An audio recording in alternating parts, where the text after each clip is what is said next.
Studio. So for muscle tissues also, or muscle cells also, to be able to repair, they need certain time. And this time is mapped with your sleep cycle. Without taking adequate rest, let's say you worked out for 1 hour, you take a break of half an hour, and then you worked out for another 1 hour. First of all, the stress is not getting over. Ideally, the stress should get over. Otherwise, it will convert into chronic stress. Right? So stress is not bad for your body. Your body can recover from stress by making you stronger, but it cannot recover from chronic stress. Right? And so to avoid any sort of chronic stress on your body, you have to sleep, or you have to break the cycle of stress.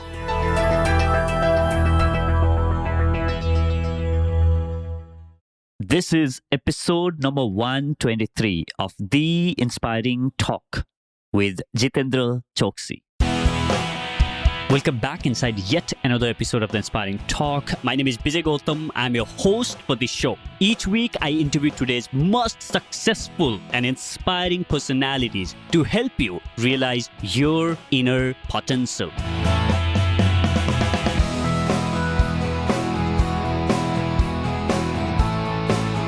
This episode of The Inspiring Talk is your fitness masterclass. Jitendra has been a guest in this show on episode 105, where he shared his journey of building a fitness startup called Fitter. In this episode, we go to the basics of staying fit. We talk about fundamental science of staying fit, losing fat, gaining muscles, and becoming a fitter version of yourself. And I don't think there could have been a simpler explanation than this conversation to understand the core of your fitness journey.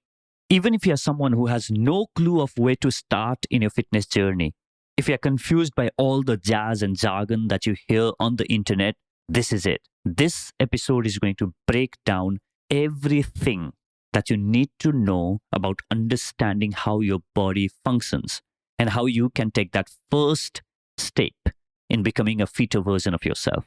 Enjoy the conversation.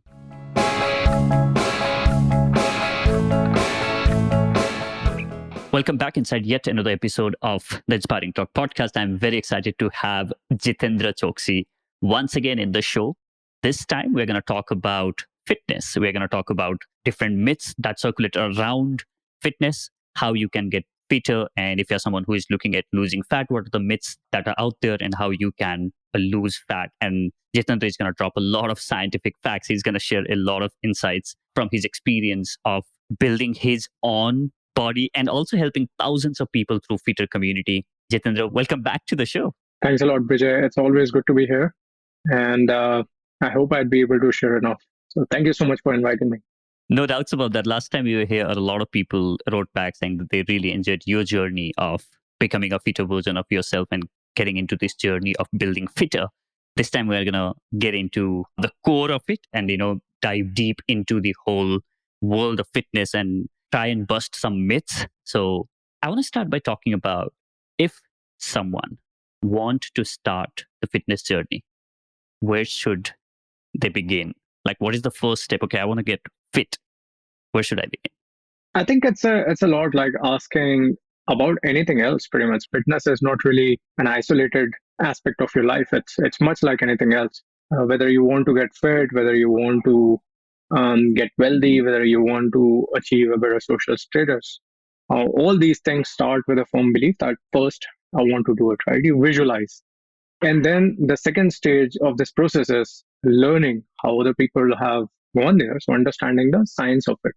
Right. So the first thing is that you have to decide that you want to get fit. And the second step is educating yourself, understanding the fundamentals, and then staying on the process, staying consistent. It requires a little bit of discipline. And the more you do it, the easier it gets. Right. So it's a simple 3-step process. You visualize, you educate yourself, and then stay consistent with the process till you achieve it. You mentioned educate, Jitendra, but like everything else, there's a lot that's out there in the internet, right? And it's often you come across a lot of advice from a lot of people. And particularly with fitness, you will find a lot of them to the point where you just completely are confused and you just don't know whom should you listen and whom you should not be, right? So let's say if you have to simplify, okay, let's break this down. Let's remove all the fuss and let's get to the core of the science. And what is the fundamental science that I need to understand about staying healthy? The fundamental, the very basic thing about staying, healthy. The most fundamental science is that your body is a machine and it follows some of the fundamental laws of the universe.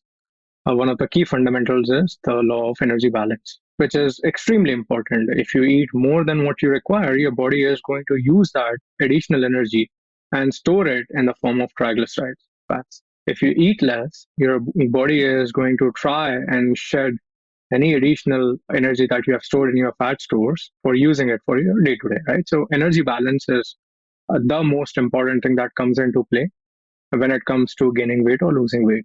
The other thing is, just like you can't just park your car in the garage and expect it to be pretty and healthy all the time, in a similar manner, your body needs activity on a regular basis, right? So, two key things: one is your nutrition, and second is your training. Apart from this, everything else pretty much everybody already does because your body forces, right? So, sleep, water, all these things are there to support you in this. But the biggest struggle that people face in today's time is understanding the nutrition part of it and the training part of it. Now, training part of it can also be simplified to an extent wherein you just move. Now, this movement can range from different kinds of movements, be it walking, be it running, be it lifting weights, or any sort of activity. And generally, I tend to tell people to engage in sports, which can be a little challenging, and then they can get better at sports, right? So that takes care of your training part. Then the only thing which is remaining is your nutrition part. As long as you understand that if you eat more than what your body requires on a day to day basis, you will gain weight. If you eat less than what your body requires on a day to day basis, you will lose weight. This is the underlying science. Then we move on to the next: what to eat, how much to eat, how do you calculate your body's capacity and everything. That's like you're graduating from nursery to standard one, then from standard one to standard two. And eventually, when you get into the science of it, someday even calculus will feel like it's child's play, right? So that's how you progress. So, absolute basic is understanding that your body is a machine and it follows universal laws, much like everything else out there. All right. So now that we have the understanding of fundamentals, that I know that if I'm looking at losing weight, I need to put less than what I'm consuming or what my body is consuming. And if you want to gain, then you put more than what you are using. That's how you gain. But I want to take each of these different things as a different scenarios. So I'm sure every single person who's listening to the podcast would have different objectives, right? For example, for me, the goal for me right now is to gain muscles. I need to play the different game. And there are people who want to lose fat. Then they have to look at doing different things. So let's begin from somebody like me, let's say, who want to gain muscles. Now, if I want to gain muscle, right, at the same time I don't want to gain fat, then like how do I find that balance? Do I need to start lifting, or normal physical activity will do? Right. So understanding that different people have different goals, we'll have to understand macronutrients and their roles in the body, right? And then we'll have to touch upon training a little bit. So the food that we consume on a regular basis, it could be your homemade food, it could be even junk, or it could be, the food which is termed unhealthy. All of these food items, they constitute of some major macronutrients. And the reason we call them macronutrients is because they're present in larger quantities, right? So fats, protein, carbohydrate, fiber, water. These are the major five macronutrients. We're not going to touch upon alcohol because it's not relevant for this context, right? So we have five major macronutrients which we can derive from any food that we eat on a regular basis. Now, depending on what kind of food that you're consuming, whether it's green vegetables, whether it's protein-rich foods, whether it's carb-rich foods, the macronutrient composition that comes from these foods varies, right? So first, I'm going to talk about carbohydrates, and we're going to talk about fats, and then we are going to talk briefly about proteins. Carbohydrates are the most efficient fuel sources that exist in your body, right? So when you consume any sort of carbohydrates or a carbohydrate-laden food, it breaks down right from your mouth to your stomach to intestines, and then this breakdown yields glucose, which is the end substrate, which then further gets utilized by your body to generate something what we call as ATP, or adenosine triphosphate, which is the energy currency of the body, right? So similarly, when you have fat intake, Your fat breaks down into fatty acids, which can then either, depending on what state your body is in, can either be stored in your body or can then further be utilized directly by your organs. So your body can conveniently burn glucose. It will find a little bit of challenge in burning fatty acids, but your body does not like burning amino acids, which you get from protein, right? So you have two sources. One is carbohydrates, one is fats. Both can work as energy sources in your body. And then you have protein, amino acids, which can help you in wear and tear and repair, right? Now, coming to muscle building, right? You have to understand what is muscle and why do we need muscles. So, if you see a human structure, you have the most underlying structure. Let's, without getting into details, you have bones. Then bones are connected to a connecting tissue. Where you have ligaments, you have tendons, and then you have muscles. Muscles is what gives you mobility, right? Your bones cannot move on their own, so your muscles move your bone. In essence, muscles are required for you to function. The stronger muscles you have, the better you can function in a simple manner. So when somebody says, I don't want muscle, you already have muscles. The stronger muscles you have, the more functional you will become. Now, in order for you to become stronger, you need to have stronger muscles, but your body has a condition. It's only going to make muscles stronger if the existing muscles are not strong enough, which means that you will have to test them, which means you'll have to go and lift something or do an activity just slightly more difficult for you. And then what will happen is your body will undergo wear and tear, which means that your muscle tissues will start breaking. And now, because your body knows that your muscle tissues are not strong enough, what it will do is it will initiate a repair process. This repair process, with the help of right protein intake, sleep, and time, and everything, will start repairing your muscle tissues. And every time your muscle tissues get repaired, they tend to become stronger and stronger and stronger. So that's how you build muscles, right? So if you want to keep getting stronger and stronger and stronger, you have to keep lifting heavier, or you have to keep doing the same activity over and over and over again and make it more and more challenging. That's how you build muscles. So you build muscles and you make your muscles stronger by doing the same activity over and over with increased amount of physical stress. And to support this, you need water, you need protein, you need adequate rest, you need adequate micronutrients, right? So I hope this concept is clear. Now, to lose fat is actually a part of losing weight. Your body is made out of four key constituents. I mean, I'm not going to talk about bone and all. So Jitendra, before we move to losing fat, I want to ask a couple of things on building the muscle bit, right? So thanks for explaining it so well that I think I myself did not know the whole process on how the whole muscle building phenomena works, right? And that was really insightful. So now what you're saying is for you to build muscle, there are two key things that we're looking at. One is putting our muscle through the test, which is resistance, which is through workout, through lifting weights. That's where we are putting our muscles to the test. And because of the wear and tear, and we want to repair it, and that wear and tear now need to be repaired, and for that we need nutrition, right? And for that's where the protein kicks in. But again, there's a lot of fuss about protein. So tell us, like, how do you determine the right amount of protein for you when you are doing the let's say strength training or resistance training?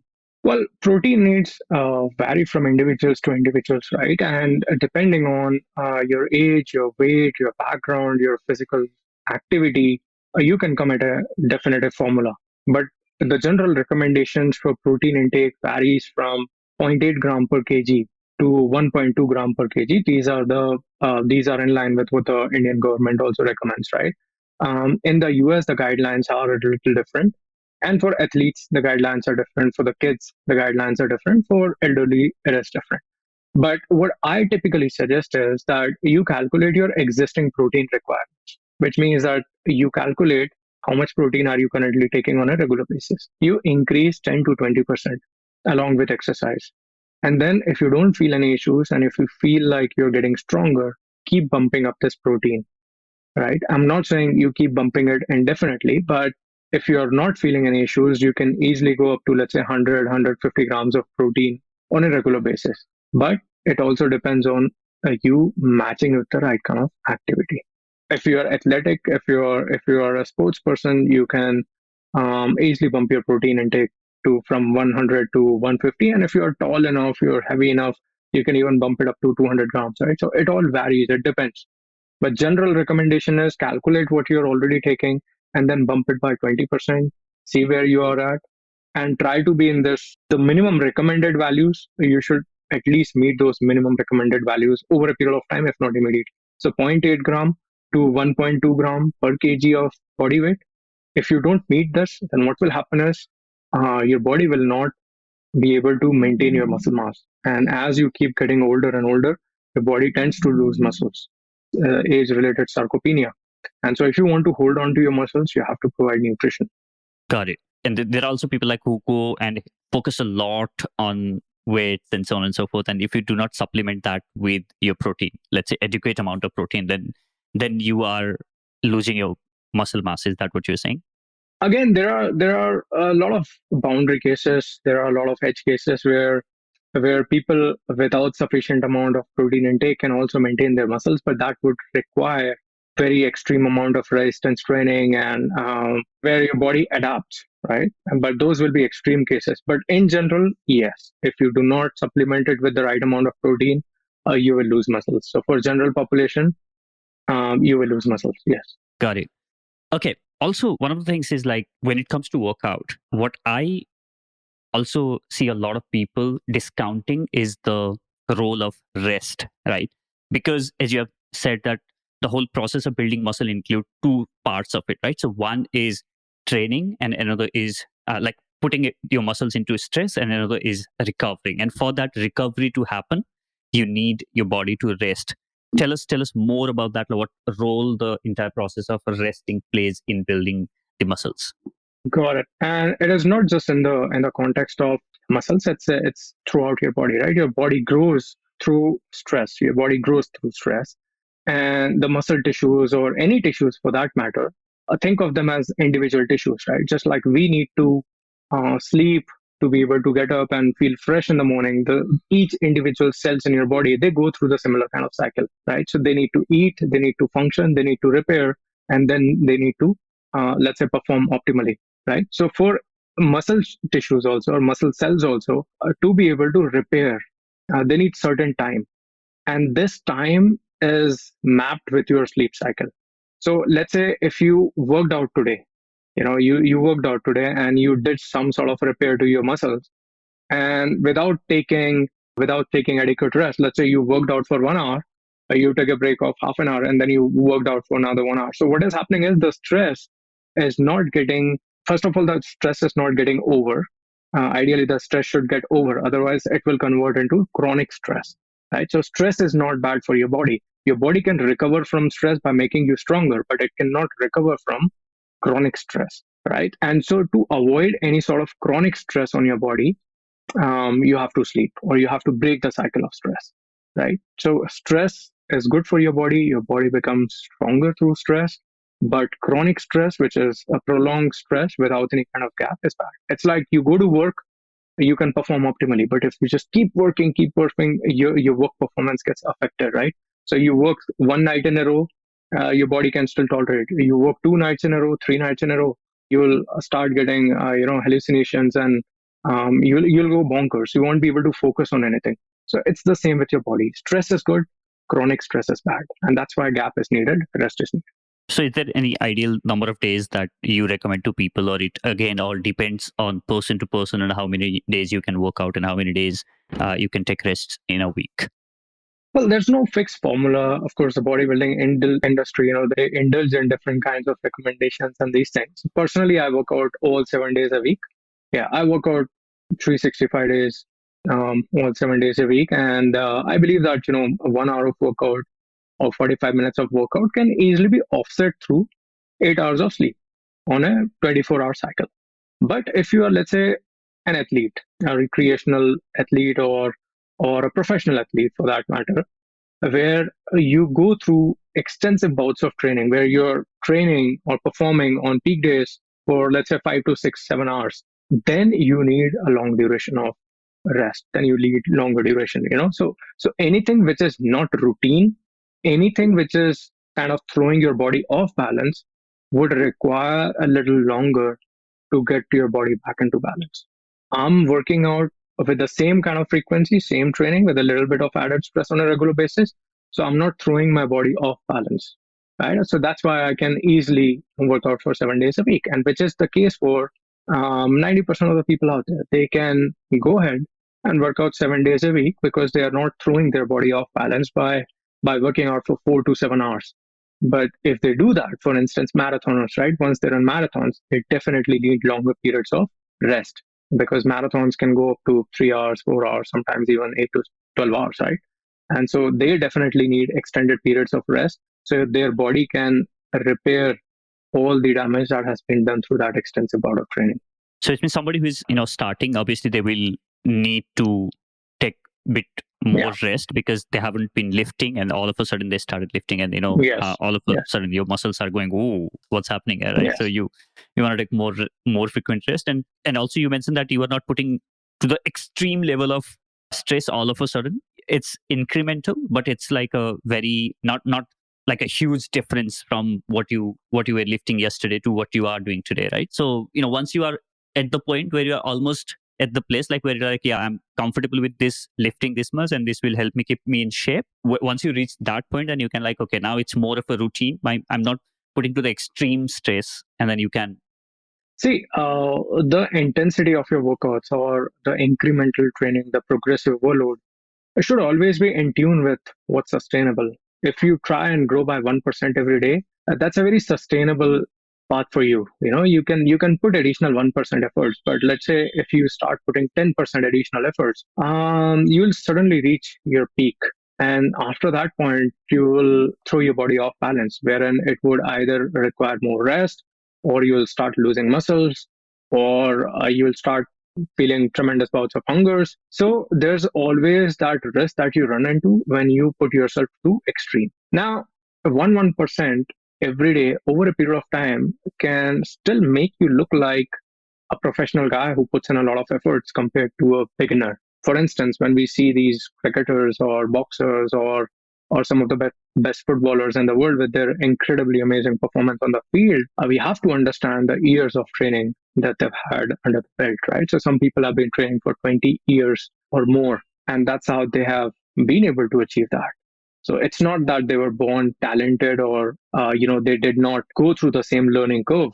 Everybody goes through that curve. It's just that when you as a beginner look at them, you might feel like, oh, I won't be able to do that in one day, and which is absolutely correct. You won't be able to. If they took 20 years, rest assured you will too. Yeah. That's something which you have to understand, that time is really important and you're not gonna build anything overnight. So we have discussed extensive about weight and lifting and workout and exercise, right? So the one thing that I often see, and you must have realized this as well, is a lot of gyms focus a lot on training and workout, and very less is spoken about nutrition and the kind of food that they should be eating and how they should be really supplementing their body. And I myself have been to several gyms and spoken to a lot of people. A lot of focus is there on pushing yourself, stressing on lifting heavier weights, but yet your trainer never really tells you that, hey, you know what, you really now need to eat more, or maybe supplement this with this sort of nutrients. So let's say somebody who is beginning in this journey from their regular normal Indian diet, like they are not very much physically active, or they haven't lifted weight before. Now they are into this process. Okay, I want to build muscles, and I've now started lifting weight. Now, what are the things that they need to keep in mind when it comes to nutrition, when it comes to eating? One, we already spoke about the protein bit, right? So what are the other things that they should really keep in mind if they have started lifting? Well, although everything matters, I think two of the things which clearly stand out when it comes to nutrition is, one is your overall caloric intake. Calorie is basically the unit of energy in your body. So everything that you eat provides you some heat, some energy, which is measured, and the unit is either a calorie or joule, right? So some people would already know joule as the energy of heat dissipation. In case of foods, calorie is a common norm also, right? So it all depends. So two things clearly stand out. One is your overall caloric intake, which means how much daily calories are you consuming, and the second thing is your protein intake. And then everything else like micronutrients, carbohydrates, or fats, they are more like secondary or tertiary things. So if you're a beginner, your first priority should be to calculate how many calories are you consuming. Now remember the energy balance equation that we said. There exist several formulas from Harris-Benedict equation to Maplenjuer where they were able to articulate, how do you say, non-accurate but still reliable amount of calories that an individual needs to consume depending on their age, weight, height, body fat percentage, their gender. And using those formulas, you can safely calculate what's your BMR or the basal metabolic rate. And then using the same formula, you can also add in your activity factor to arrive at something which we call as total daily energy expenditure, which means that after doing all the activities, so first you need some energy even at rest to sustain your body function. Then you have to you need additional energy to be able to sustain your activity levels, right? So it's like a car. Even if it's in neutral, it requires certain amount of fuel. But if it goes in first gear, second gear, it will require a delta amount of fuel, which is slightly more, right? So when you combine all the fuel together, which is when the car is in neutral and it's going, let's say, X amount of miles, you will be able to calculate, ki, boss, my car's tank capacity is this much is the fuel that I need. And this is precisely what everybody does, right? If you travel from Pune to Mumbai, the first thing that you will check in your car is how much fuel I need. In a similar manner, by calculating your body's day-to-day activity levels, you would be able to arrive at something called as the total daily energy expenditure. Now, let's say your total daily energy expenditure comes to about 2400 calories.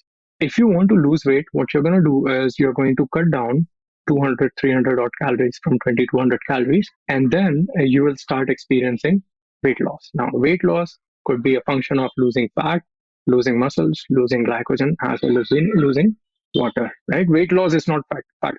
So what you do is to be able to just make sure that what you're losing is only fat and not everything else, you start doing resistance training.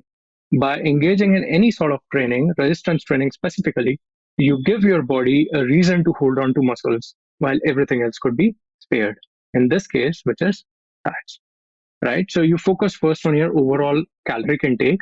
Then second thing you come to at your protein requirement, which is zero point 0.8 to 1.2 gram per kg. Again, like I said before, you don't have to stick to the recommended amount. Try and cover that recommended amount, and then it can also very well expand depending on your history, depending on what you do.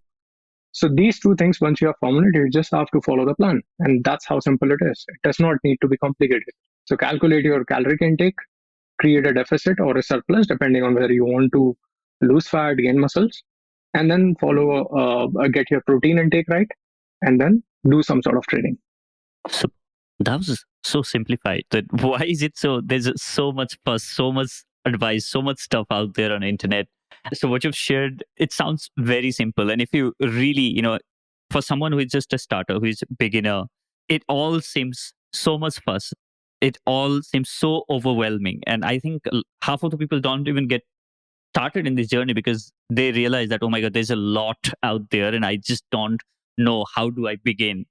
And while there's a lot about fitness that's there on the internet, a lot of people talking about this, but I think it seems as if that we have completely forgotten to speak about the fundamental and the basic of how human body functions.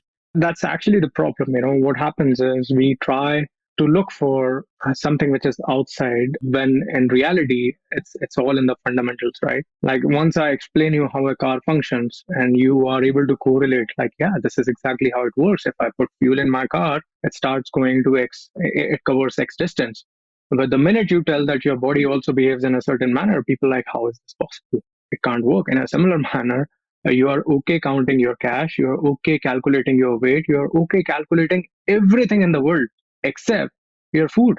When we tell people, hey, you have to measure your food, they're like, who measures food?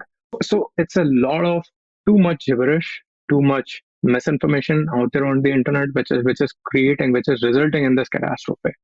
Getting fit is extremely simple. And if it does not seem simple to you, that means you haven't fully understood the fundamentals yet. Understood. So tell me one thing, Jesse, you mentioned about counting body's energy requirement and then putting and working out as per your body's requirement, right? So is it really that convenient to count what the amount of energy that your body uses and the amount of food that you need to put in? Actually, counting the amount of energy that your body needs is extremely simple. There are calculators online. You can find calculator inside the Fitter app where you look for a BMR calculator and a TDEE calculator. You need to know these terms. BMR is your basal metabolic rate, and TDEE is your total daily energy expenditure, right? How much energy your body expends in a day, total daily energy expenditure. Once you type these terms on Google or inside the Fitter app, we directly have these calculators built in. It will ask you some details like age, weight, height, body fat percentage, and so and so. Once you enter them, it will give you an exact amount of calories, right? I mean, those are good enough place to start with.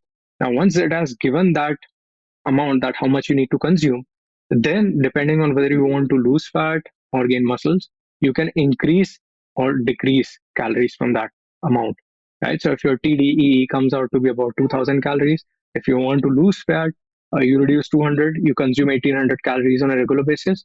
If you want to gain weight, you add 200, 300 odd calories, and then you consume 2300 calories on a regular basis, right? That's how easy it is. Now, the second part is, how do you calculate the macros of food, or how do you do calculation of the food part? Now, again, this is something which is made very, very simple now.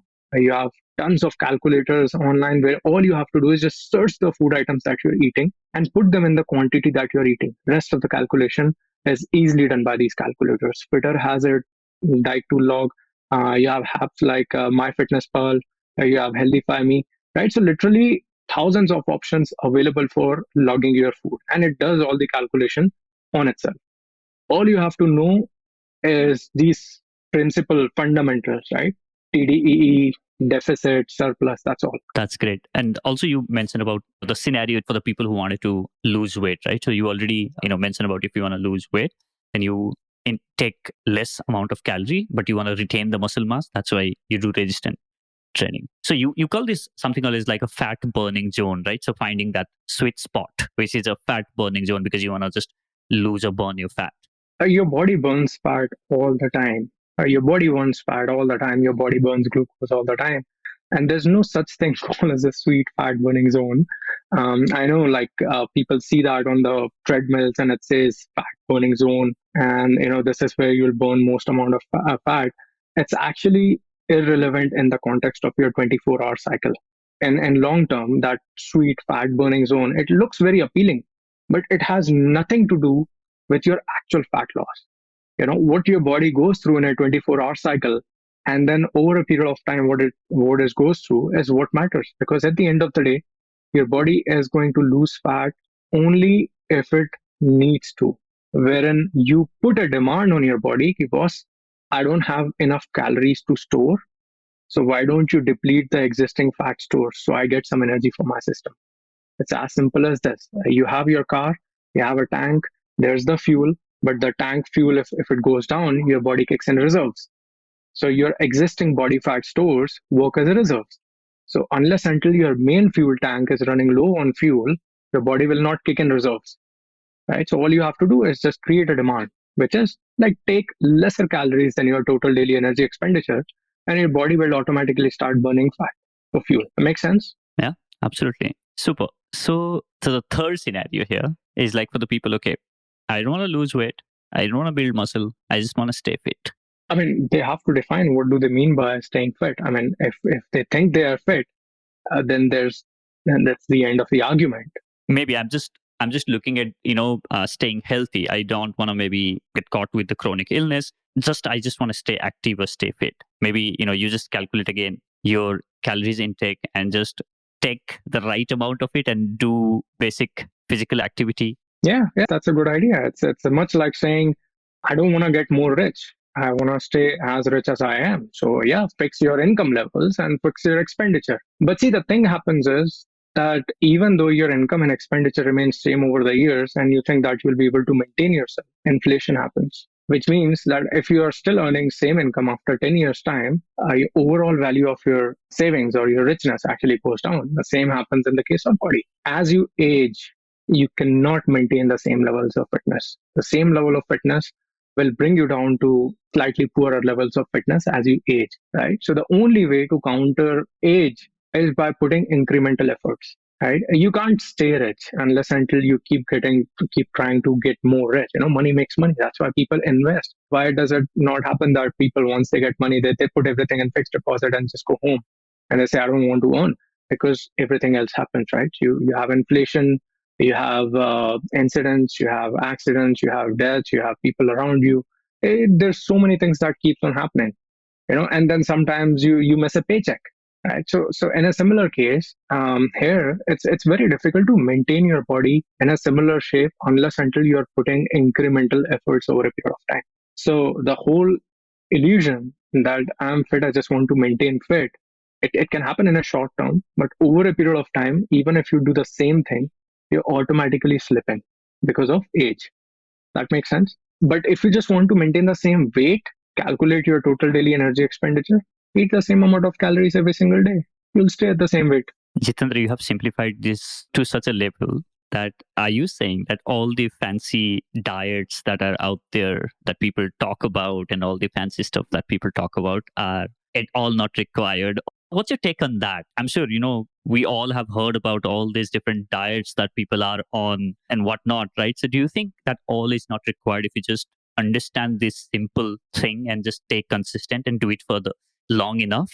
I mean, those are the simple fundamentals of life, right? You work hard, slightly better than yesterday, you try to get better, you learn the fundamentals, ABCD. Why aren't we teaching kids calculus in class 1, 2, 3? Because we know that they don't need calculus that early in their life. Probably there will come a time when they would need that. But we start with ABC everywhere, right? So it's the same with fitness. Why do you want to start with XYZ when your ABC is not clear? Right. So I don't see how fitness should be treated any differently than any other aspect of life. It's the same with finance. Once you get, let's say get 100 rupee, do you start investing in the mutual funds? You don't do that, right? You probably figure out something which is more relevant for you to do with those 100 rupees, right? You will try to make 500 rupee out of 100 rupee. Some people would want to try and purchase a lottery tickets, which is where things go south, right? So in a similar manner, some people in the fitness world also try to hit a jackpot by looking at magical solutions. Maybe one in a billion times it happens, but it does not happen at a more frequent number for everybody to get something out of it, right? So it's almost like an impossible or a bizarre scenario. Basically, what you're saying is there are no quick fixes. You have to do the work. Absolutely. Super. So we have covered about a lot of aspects, and I think that, and honestly, for me, it has clarified a lot of things. Right? I've tried to search a lot, try and understand, but I think there could have been no simpler way of explaining this whole thing to me about understanding like how I really should be thinking about building muscles or whether losing fat. That was really, really simplified. So I'm sure you come across a lot of misconceptions that we have about fitness and myths that a lot of people have and that we keep hearing from our parents, from society, from gym trainers for that matter, or from celebrities for that matter, right? So, what are some of the top myths that we have around fitness? I think most of the myths, the original argument that leads to all of these myths is again people looking for quick fixes, right? And so what happens is people want to do simple stuff, sometimes which is extremely, extremely simple, and expecting that simple stuff to work without understanding the fundamentals. For example, if I explain what I explained to you in the last half an hour, most people would get bored because it's simple, but it still requires your attention, your understanding, right? But it's extremely easy for me to tell you, ki, yaar, start drinking Zira water and you'll get fit, or start rubbing your nails together to get your hair back, right? These kind of stupid myths get propagated when people are not willing to put any kind of efforts in learning or educating themselves.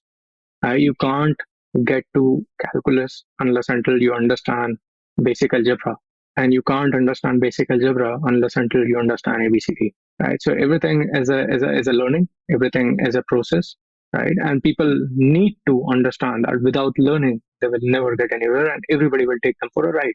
For example, today people can't fool me because I know my fundamentals, I know my basics. If somebody comes and says, JC, I'm going to make you a millionaire, I'll tell them to piss off because I know how to be a millionaire myself, right? In a similar manner, if somebody tells you, boss, I'll make you fit in like overnight, or I'll give you this magic solution, unless until you know the fundamentals of getting fit, you'd probably buy that. But now that you know that it's actually simple, but you still have to learn. And then you can tell him that I don't need this. I know what I have to do. I'll do it. That's it. So most of the myths, they originate when they either captivate on people's fear, their weird imaginations, and their dream of a magic formula. Right. So Also, there are certain foods that people say that this kind of food will make you fatter, or, for instance, eating rice will make you fat, or maybe drinking lemon water every single morning will help you dissolve your fat. yeah, these are all myths, and what happens is, again, sometimes when people are not willing to educate themselves, people come across different kind of rationale, and they capitalize because it's content, right? Everybody is out there trying to look for some sort of magic formula which will help them get fit. So everybody out there, who's not trying to educate people, is trying to give them that magical formula by giving them different kinds of things like rice is bad, or fat is bad, or carbohydrates are bad, or there are healthy foods, there are unhealthy foods, avocado is the best, or how blueberries are the worst, and stuff like that, antioxidants and this and that. So there are a lot of things, but like I said, fitness is extremely simple. You just have to be able to understand the process and then put time to that process. Once you understand the basic tenet, fitness, nutrition, training, sleep, rest, motion, nutrition, hydration, these are all very simple terms. Once you understand all of them, you don't have to worry about anything else. It's all very simple. What about supplements? So look, supplements again is a very gray area. First of all, I have maintained very consistently that you don't need supplements if you're getting adequate protein from your diet, if you're eating enough dark green leafy vegetables, right? Or unless until you have any sort of deficiency, which you can fix by taking your GP's consultation or by adding a multivitamin supplement.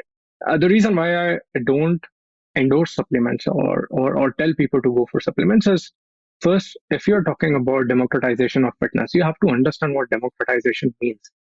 In a country where people can't even get proper food on time and they have to maintain their budget, right? Most middle class people can't afford expensive supplements. So you have to take a needs of all of those people in mind. If you cannot afford supplements lifelong, then you shouldn't get into the habit of getting supplements. Hmm. The point is simple. If you are doing it and if you're not able to sustain beyond 3 months or 6 months, might as well not do it and figure out how you can bridge that gap by eating your regular food. For instance, I consume potatoes, I consume curd, I consume soya, I consume dal and chawal. These are very, very basic ingredients.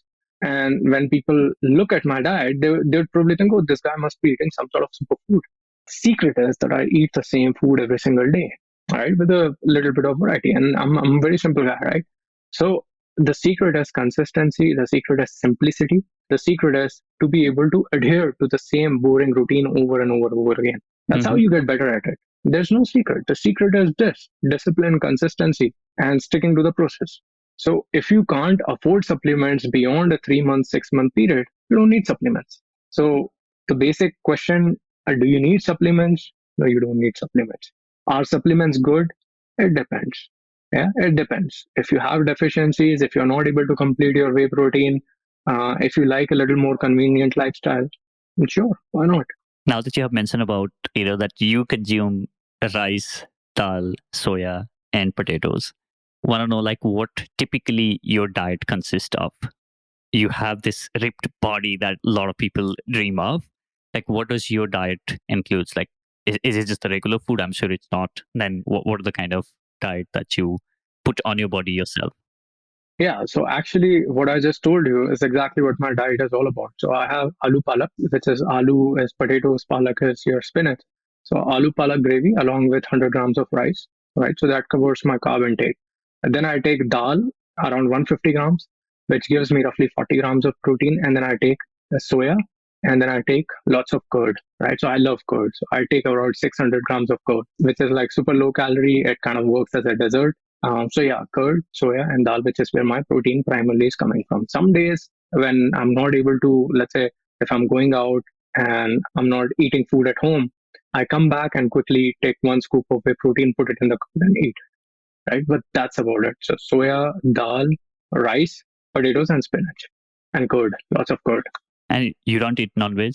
No, I quit non-veg. I do eat eggs from time to time. Sometimes if I'm out, or if I'm in some sort of a social gathering. But at home, I typically prefer veg.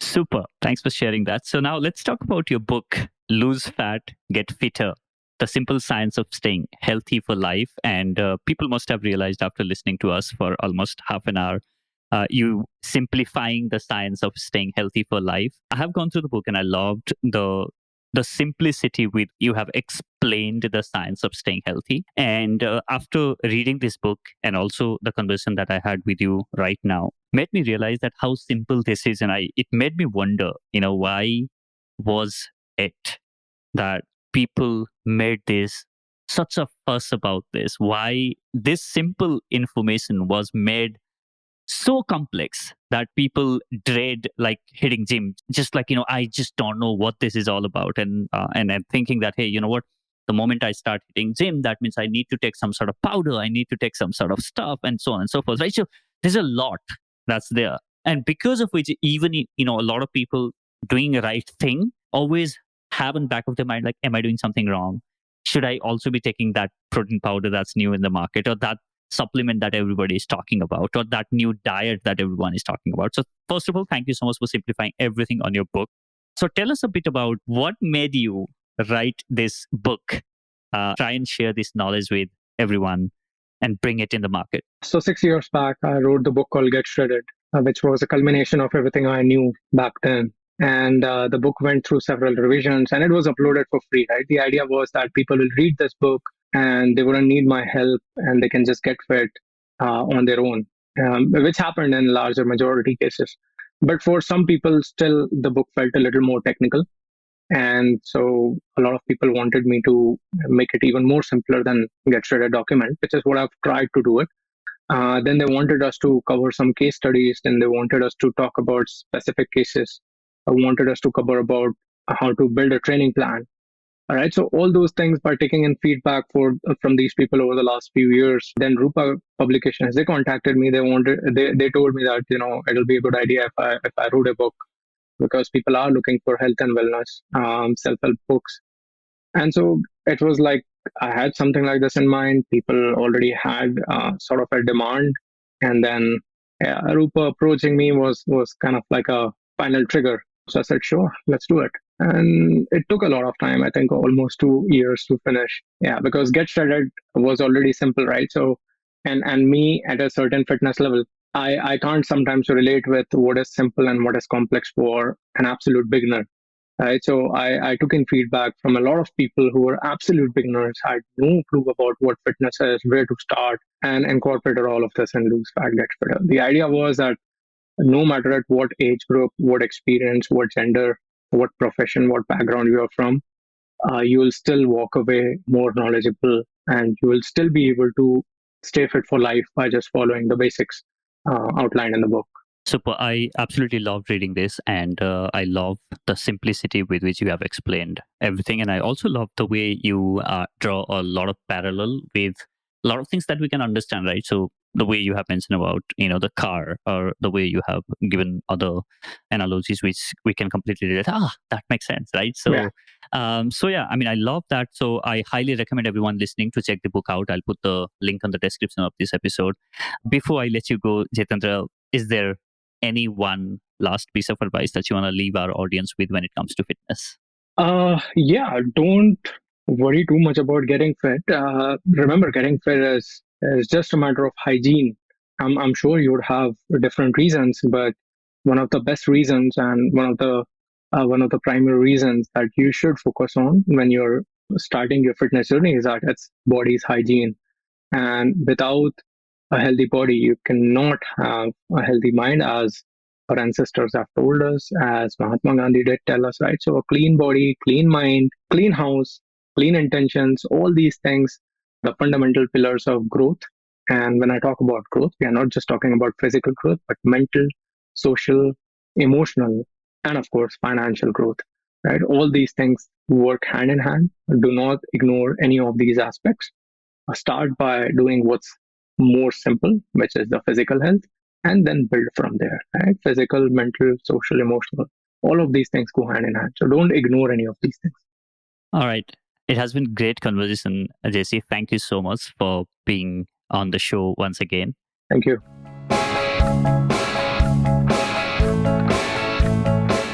Thank you so much for listening to this episode of The Inspiring Talk. I have learned a ton about staying fit from Jitendra. Hope you found a lot of value in this episode. Now we have the Inspiring Talk community on Telegram. This is where you get to interact with me and other listeners of this podcast. Also, I share a ton of content there, like the book that I'm reading, or the content that I'm consuming, the podcast that I'm listening, and so on. And also, you can share your feedback on making this show better, interact with other community members, and so on and so forth. I'll put the link in the description of this episode. Make sure that you join our Telegram community. You can find all the links on the show notes of this episode at theinspiringtalk.com/123. Don't forget to share this episode as your Instagram story and tag me at @Bijay Speaks. Thank you so much for listening. I'll see you in the next. Now, go out there and do something inspiring.